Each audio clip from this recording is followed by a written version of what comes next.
depois de tanto tempo, depois de tantos meses do último episódio, né?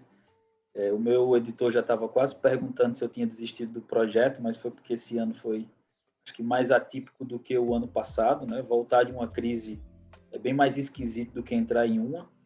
E isso atravessou também um pouquinho o projeto do podcast. Mas hoje eu estou voltando com um convidado, como os que foram antes dele, muito especial, cara bacana, que vai trazer ideias interessantes para a gente discutir e agregar ao universo do Psicast, que tem a sua proposta, está discutindo coisas do mundo acadêmico, coisas do mundo não acadêmico, tentando trazer também uma visão da psicologia, né? E mais importante ainda, a visão da pessoa convidada, né? Então, sem mais delongas, eu vou apresentar o meu convidado de hoje. Ele é Sérgio, né?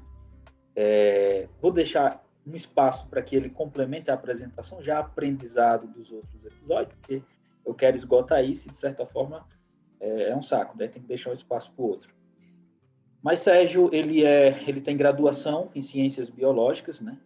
Aliás, graduação e mestre em Ciências Biológicas, Zoologia, pela UFRJ, tem doutorado em Genética, também pela UFRJ, e atua nas áreas de biodiversidade, evolução e conservação.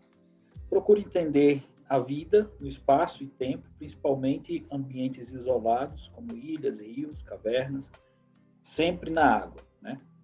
Professor de zoologia na UFRN desde 2001, onde a evolução e o ensino têm sido a base dos seus projetos. Gosta de coisas simples, arte, ciências, claro, o desconhecido, porque isso é o que há de mais simples, ainda que a gente se esqueça, né?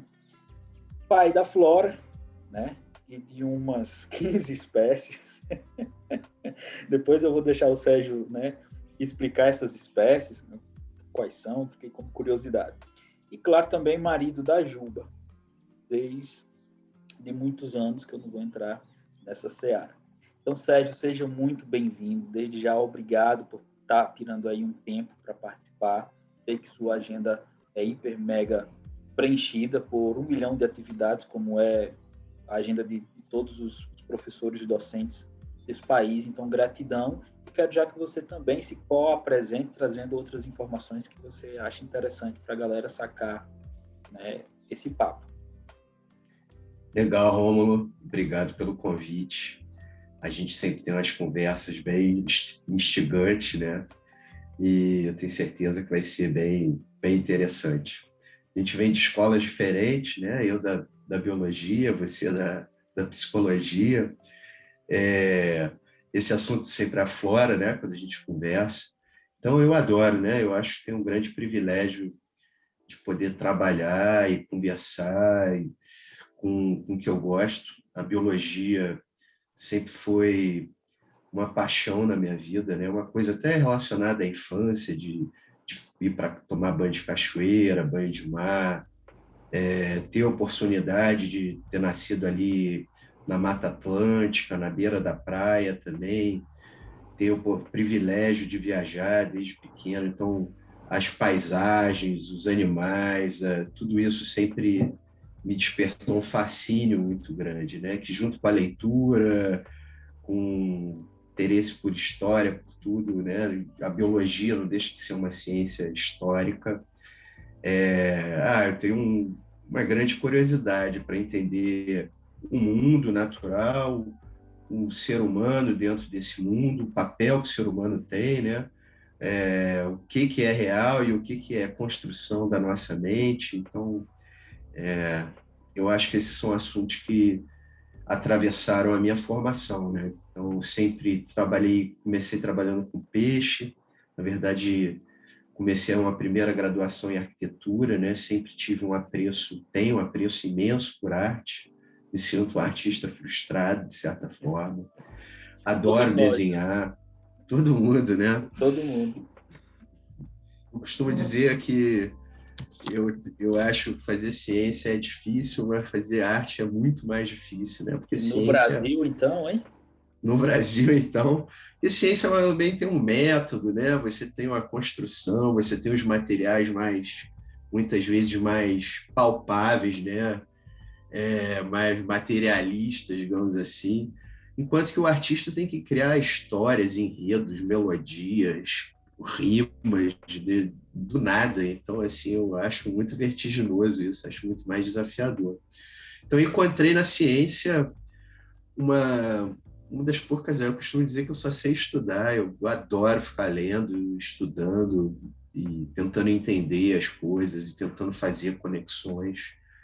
Então foi meio que natural na minha vida, né, ir juntando as minhas experiências sensoriais com as minhas experiências cognitivas, e isso acabou me levando, me desviou um tempo para a arquitetura, mas depois me trouxe de volta para a biologia.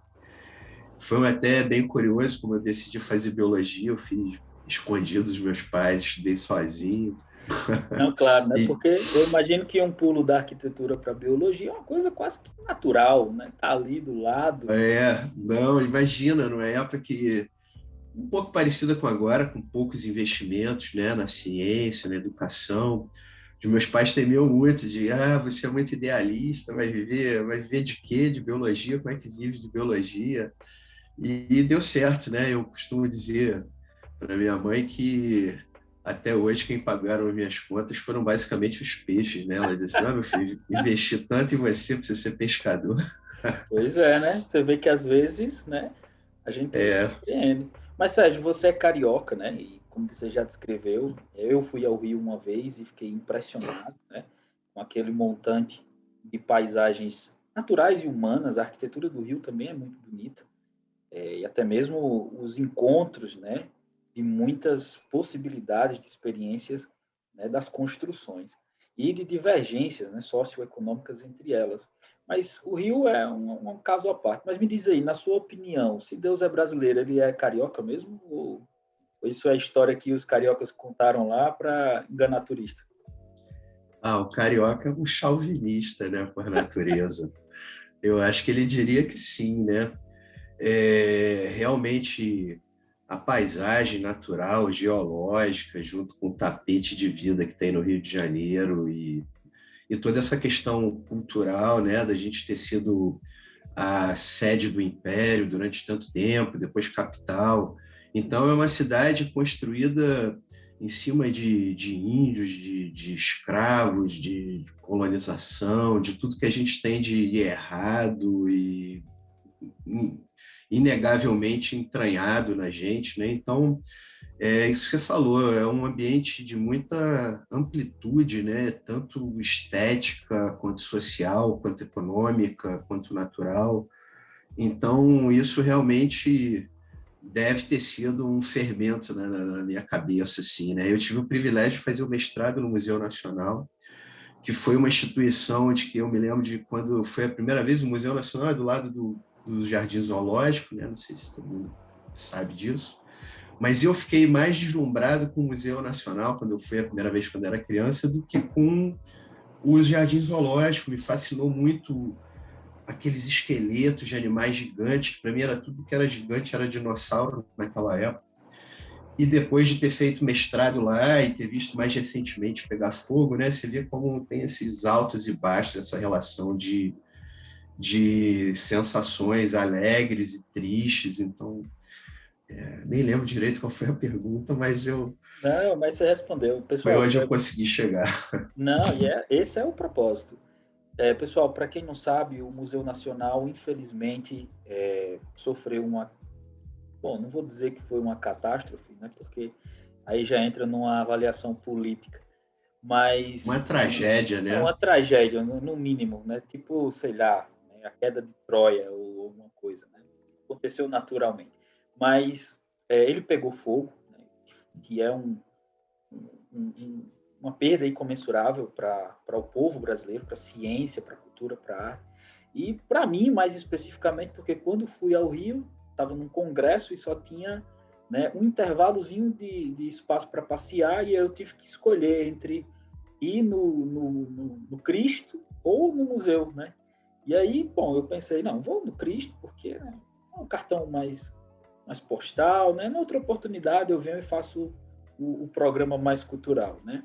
3 meses depois, quando eu volto, o museu pega fogo. Então fica a dica vão nos museus, porque, né, a gente não sabe quanto tempo eles duram nesse país, e realmente é uma perda que não pode ser substituída.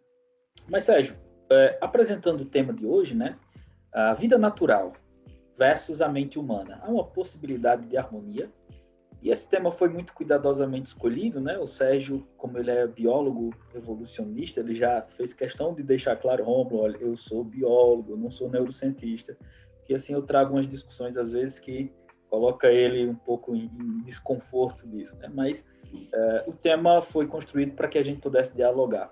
E aí eu queria que você comentasse um pouquinho sobre isso, né? O homem que foi o ser humano, né, que foi visto por muito tempo como uma parte da natureza, e ainda hoje esses reflexos continuam, a gente se sente especial, de certa forma, e hoje a gente vive um profundo desencontro entre o que é a vida humana e a vida natural. Obviamente que há pontos de intersecção, né? Isso é um fato também, mas na sua visão enquanto biólogo, que analisa a sociedade, o ser humano e a natureza também, o mundo mais propriamente natural, né?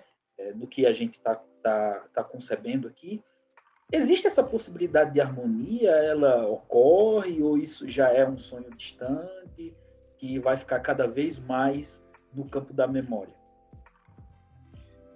Eu acho que, como várias áreas de conhecimento, a ciência, a gente vai e volta em algumas ideias, né?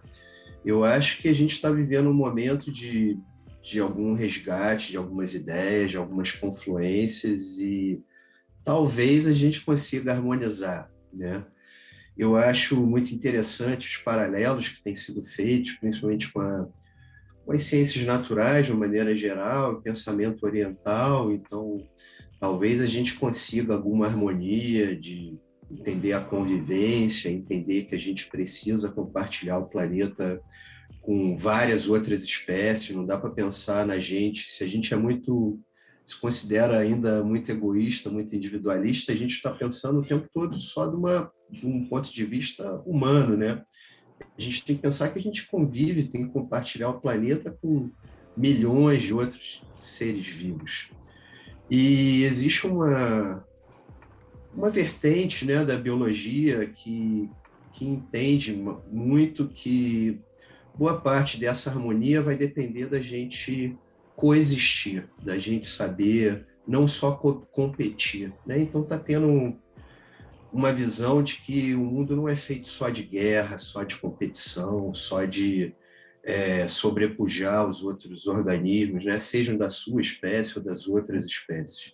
Então, a gente entende que tem o mutualismo, a coexistência, a harmonia entre as espécies, talvez seja uma esperança, né? Tem até um termo, a gente fala muito que desde da Revolução Industrial a gente vive já num período geológico diferente, né? O antropoceno, que seria caracterizado aí por liberações maciças de gás carbônico, de combustíveis fósseis, cultivo, galinha, uso de materiais à base de petróleo, enfim, fast food, deixando toda uma assinatura humana, né, bem maciça no planeta.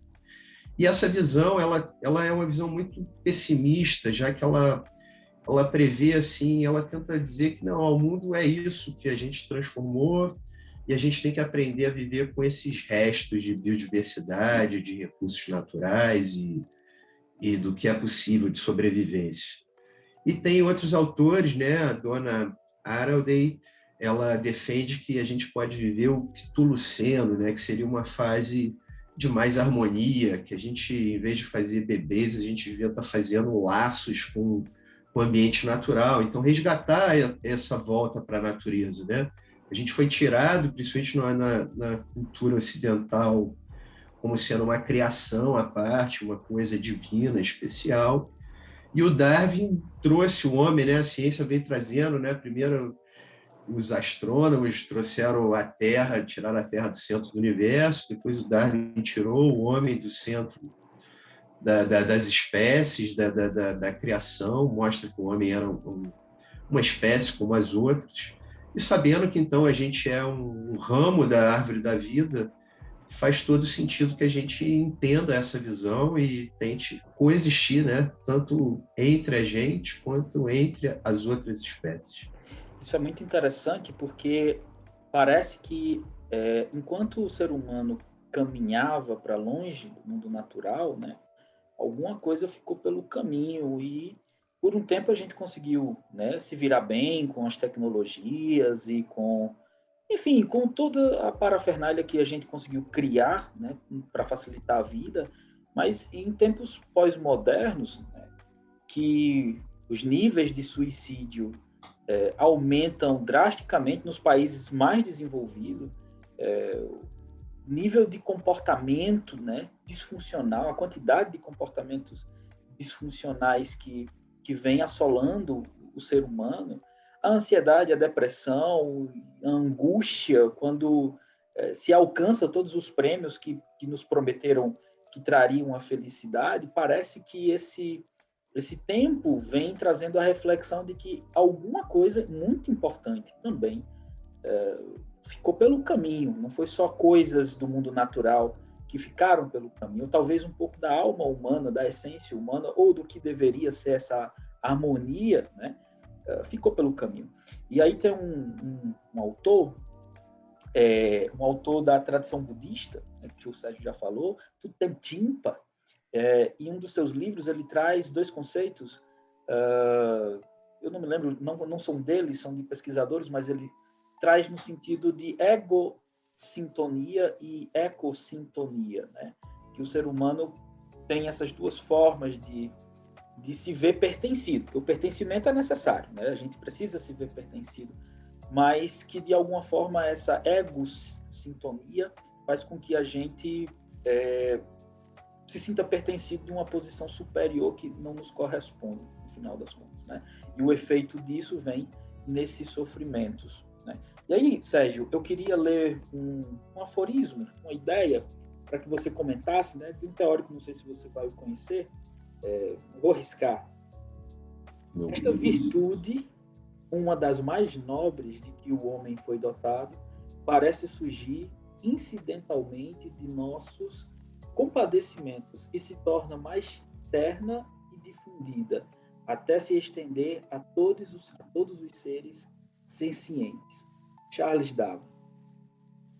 Então, isso daí eu conheço. Suspeitei que você conhecia, né? De certa forma, né, até o Darwin conseguiu ver no sofrimento que toda vida senciente, né, que toda vida dotada de experiência sensorial tem em comum. Né?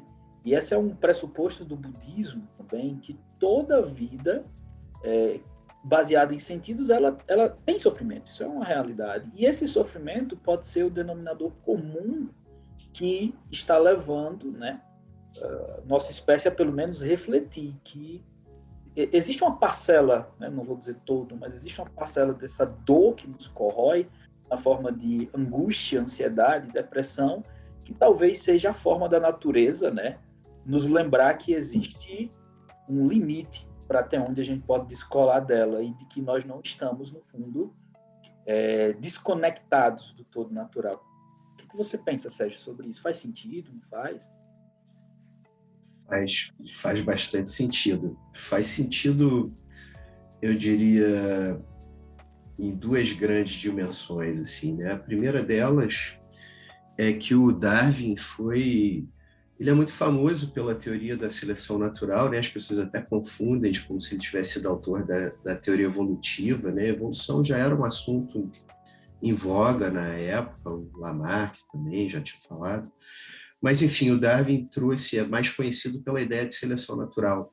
Mas a gente considera, na verdade, que o Darwin trouxe à tona pelo menos umas 5 grandes teorias. E uma das grandes teorias que o Darwin trouxe à tona, a gente reconhece ele como sendo o ground zero ali, o ponto inicial, seria em reconhecer que toda a vida remonta a uma ancestralidade em comum, né? Então seria essa metáfora da árvore, da raiz. A partir de uma raiz, o tronco vai se ramificando e vai dando origem às plantas, os animais, fungos, bactérias e tudo mais.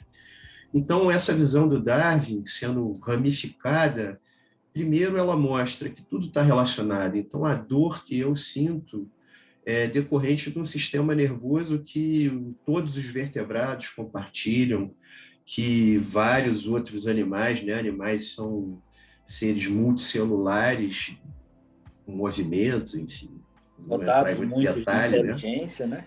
Exato. Então, se a gente é aparentado, a gente sempre tem que entender, será que a dor que eu sinto é igual à percepção de cores, à percepção de luz, à visão, né? Então, o Darwin traz essa grande contribuição da gente, de certa forma, tentar se espelhar no outro ser vivo, né? Reconhecer um parente ali naquele ser vivo e tentar entender até que ponto ele é igual e até que ponto ele é diferente da gente, né? Então, isso é muito legal da visão do Darwin. E essa questão da dor é muito difícil de você, na verdade, qualquer sentido para você, se é difícil a gente entender, a gente fala tanto isso hoje em dia, né, do lugar de fala, de você se colocar no lugar do outro, se já é tão difícil a gente se projetar num outro ser humano, às vezes que vive no mesmo país, na mesma cidade que você, diga lá você se projetar numa outra espécie, né? Você tentar entender como que um animal consegue interpretar o ambiente, como é que ele enxerga, como é que ele dorme, como é que ele sente dor.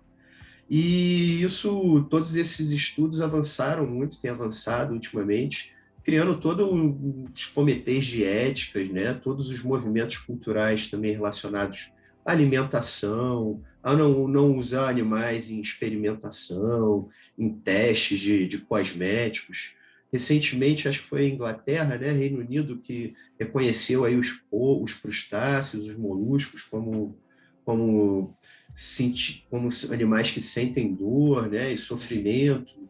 A própria equipe da UFRN, de alguns colegas meus, alguns amigos, tem artigos aí mostrando que os povos sonham. Então, eu diria que o conhecimento atual vem aproximando muito mais os animais, principalmente, da dimensão humana, do que afastando. A gente, hoje em dia, reconhece que os animais têm cultura, sonham, têm Política, política, consciência, até melhor do que a nossa. sexualidade mediada por prazer, não por sobrevivência, enfim, em vários aspectos eles são parecidos com a gente. E E eu isso repito, cria mudanças culturais, né? alguns aspectos superiores, né? As abelhas têm um sistema político que, se nós tivéssemos avançado, né, tanto quanto elas, a gente estaria vivendo um outro nível de desenvolvimento humano, né? E tantos outros animais que nos dão ensinamentos profundos de como se desenvolver colaborativamente com as outras espécies e com o meio, né? Mas aí eu me lembrei agora de um relato, vou até também ler, e eu penso no que você disse, de que nós não conseguimos nem nos identificar enquanto seres humanos, né, com a dor do outro, nos dividimos entre nós e eles e nos deixamos dividir, porque isso só ocorre porque de alguma forma nós queremos ou permitimos que isso aconteça, e fica um sonho distante, né, reconhecer um parentesco ou um respeito, porque cada um tem sua visão filosófica da vida, mas ainda que não reconheça uma identificação no parentesco, um respeito pela vida como um todo, né?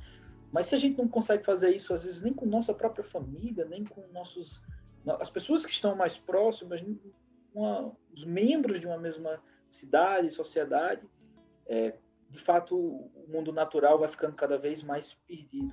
Mas eu, psicologicamente, quando penso nisso, penso que a gente não consegue fazer isso nem conosco mesmo.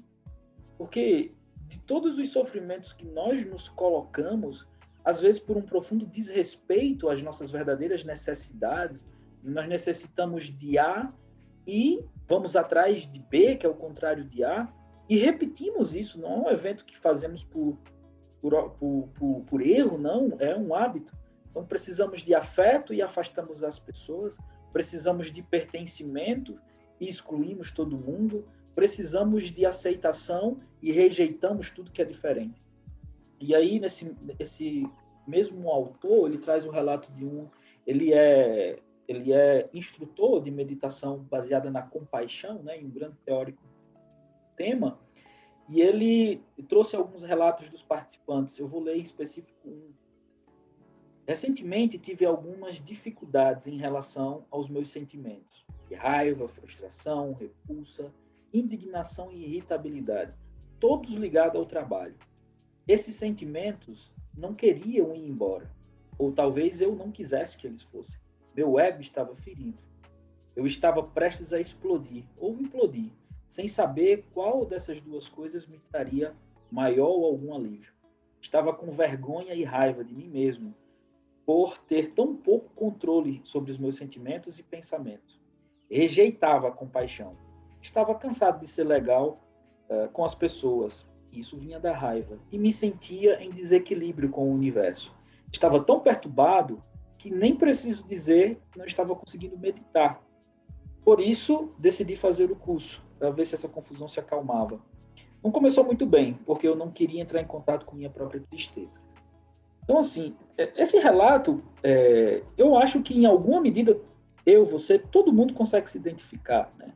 Porque se a gente pensa de um ponto de vista da integridade, se fôssemos completamente íntegros, né, com nós mesmos, haveria espaço para sentir até mesmo as emoções dolorosas, os sentimentos desconfortáveis. Mas à medida que a gente tem, né, uma cultura que prega a felicidade a qualquer e sobre todo custo, a gente desequilibra nossa própria mente, nosso próprio sistema afetivo, porque nós, né, me corrija, perdoe a ignorância, eu vou arriscar, né? Mas hoje eu tenho a sorte de estar com alguém expert no assunto, mas evoluímos não para buscar felicidade enquanto espécie. Outras coisas motivaram a nossa trajetória. A felicidade, claro, pertence a isso, mas não é o centro nervoso disto. E à medida que uma sociedade, ou até mesmo um planeta inteiro, elege uma emoção como a desejável, e tudo que é diferente dela como algo a ser substituído, apagado, enfim, abafado, nós criamos em nós mesmos uma ruptura, uma desintegração do nosso ser humano, já que por tanto tempo essas emoções, esses afetos, tiveram uma grande importância na nossa sobrevivência, né? Em dado momento, se não fosse a nossa capacidade afetiva, nós não teríamos desenvolvido vínculos de colaboração, e hoje sabemos que isso fez a diferença muito mais do que a competição na nossa trajetória evolutiva, né? Muita gente ainda prega por aí que é cada um por si, ainda dizem Deus por todos, né? Ou alguma coisa parecida em termos mais modernos. E de todo jeito se esquecem que precisamos do médico quando adoecemos, precisamos do policial quando tem uma ocorrência, do bombeiro quando pega fogo, precisamos, sei lá, de alguém quando estamos passando por um beco escuro. A primeira coisa que a gente quer ver é uma pessoa, né, que a gente consiga se vincular ali, mesmo que esteja a 20 metros de distância, para buscar alguma segurança. Então, competimos como se fôssemos superiores e nos esquecemos da natureza colaborativa que nos trouxe até aqui e na vida, na trajetória individual de cada um. Se não fossem as pessoas que apareceram em dados momentos na nossa vida, certamente não estaríamos aqui. Sérgio, queria que você comentasse se você tivesse algum exemplo próprio da sua vida e talvez você tenha percebido que estava numa vertente, né, pensando mais competitivamente. Eu acho que todo mundo, quando é mais jovem, é um pouco assim, e que num dado momento você se viu mudando.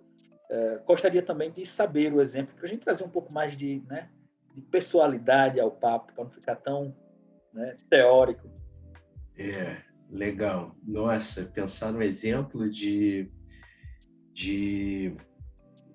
quando eu me percebi equivocadamente autossuficiente, acho que isso acontece o tempo todo, né? Essa autossuficiência, ela é uma ilusão, né? A nossa vida é o tempo todo uma ilusão, e eu acho que a gente vive essa frustração moderna porque a gente acha que está conectado, acha que está num tecido social, e a gente não está hoje em dia, né? A gente fica com relações aqui virtuais que não são tão longe de ser, de suprir as nossas necessidades táteis, físicas, né? Então, isso é muito frustrante. Estou tentando lembrar do exemplo aqui, mas está difícil para mim, deixa eu tentar. É porque a minha atividade de vida, que a biologia, ela sempre foi, ela é muito colaborativa, né?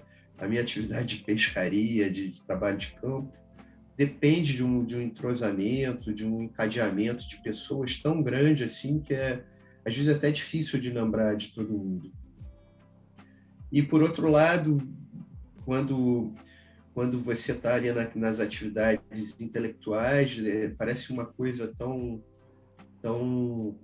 sozinha, né? Parece uma coisa tão autossuficiente. Mas a gente tem que pensar que o tempo todo as coisas são construídas coletivamente, que nem você falou, as pessoas parecem que não existem, né? Parece que as coisas são feitas o tempo todo. Outro dia eu estava discutindo que se era preciso hoje em dia alguém ler alguma coisa, né? Será que a gente precisa ler alguma coisa?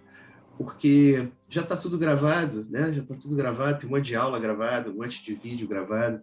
Porque a gente nunca para pensar que lá no começo de para alguém gravar um vídeo, alguém teve que parar para ler, alguém teve que parar para estudar, né? Então, eu acho que, tentando trazer para uma dimensão real, assim, de vez em quando, eu me vejo iludido de que eu fiz grandes coisas, de que eu avancei, né? A gente, de vez em quando, é obrigado a escrever perfis autobiográficos, que nem você me pediu para escrever, e eu sempre vejo quanto isso é um discurso falacioso, porque, na verdade, eu não fiz nada, fizemos, entendeu? Fiz não só com a ajuda de colegas, não só com a ajuda de pessoas que inspiram do passado, né? Tem toda essa conexão.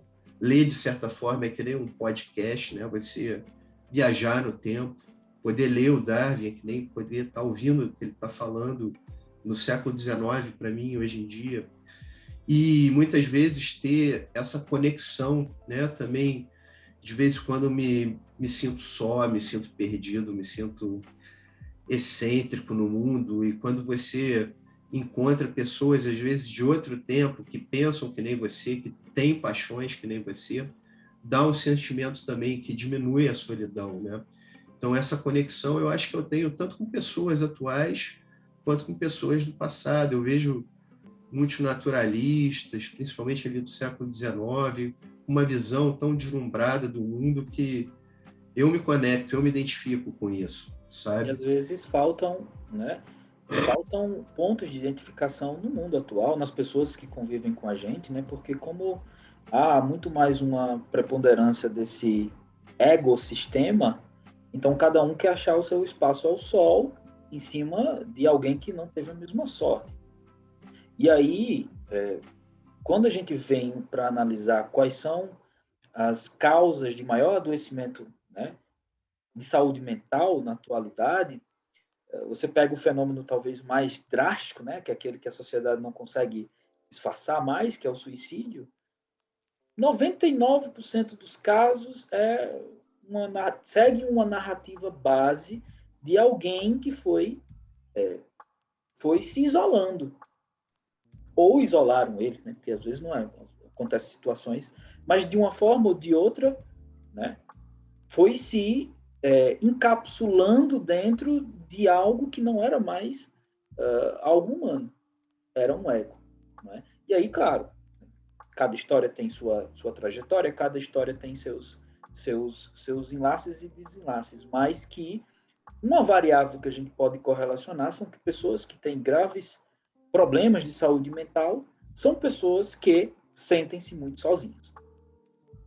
Não obstante, às vezes são pessoas que estão rodeadas de outras que dão a ela toda a qualidade de atenção. Quando a gente para analisar artistas, musicistas, hoje essas pessoas famosas, né, no Instagram, etc e tal, são pessoas que têm ali milhões de outras escutando. Então você não pode nem dizer que assim, é uma pessoa que se isolou e não tinha a atenção de ninguém, né? Não, são pessoas que estão ali tendo dinheiro, tendo sucesso, tendo tudo, mas talvez por defesa se encapsula dentro de uma construção muito individualista, às vezes não é nem um objetivo, mas o fruto de uma série de eventos que escapam ao controle e que chega a um momento tal que a vida perde completamente o sentido de conexão. Sérgio, para você, a vida humana se sustenta?